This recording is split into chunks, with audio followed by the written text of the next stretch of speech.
ఓం నమో భగవతే వాసుదేవాయ, ఓం నమో నారాయణాయ. ఈరోజు శ్రీరామనవమి సందర్భముగా శ్రీ స్వయంభూ వరసిద్ధి వినాయక దేవస్థానములకు అనుబంధ దేవస్థానమైన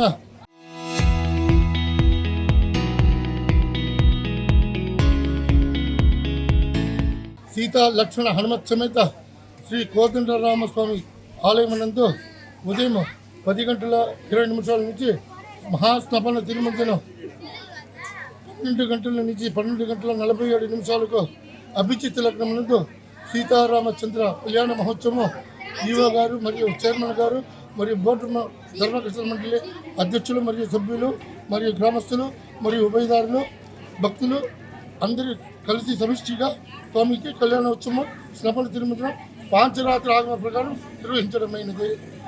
తదుపరి కళ్యాణోత్సవం అనంతరం భక్తులకు తీర్థప్రసాదము వినియోగం చేయడమైనది. శుభం భూయాత్. జై శ్రీరామ్. శ్రీరామనవమి సందర్భంగా కళ్యాణోత్సవం ఘనంగా జరిగింది. వేద పండితులు అర్చక స్వాములు కళ్యాణాన్ని శాస్త్రోక్తంగా కళ్యాణాన్ని సీతారాములు కళ్యాణం చేశారు.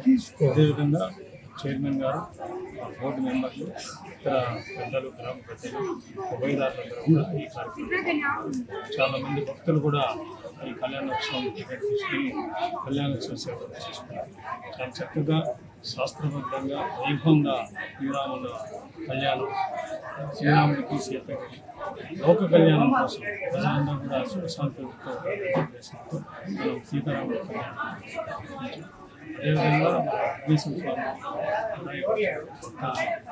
హాలిడే అవ్వడం వల్ల వారికి ఎటువంటి అసౌకర్యం కలగకుండా ఎండాకాలం కాబట్టి మజ్జిగ డిస్ట్రిబ్యూషన్, అదేవిధంగా షేడ్ ఏర్పాటు చేసి, అదేవిధంగా కాలు కాలకుండా వైట్ కలర్ రిఫ్రాక్టివ్ పెయింట్ వేసవి తాపాన్ని నుంచి భక్తులు ఒక ఉపశమనం కలిగించడానికి వివిధ రకమైన చర్యలు తీసుకొని ఇక్కడికి వచ్చే భక్తులందరికీ కూడా ఆ దేవదేవుని యొక్క వినాయక స్వామి యొక్క ఆశీస్సులు పిల్లలు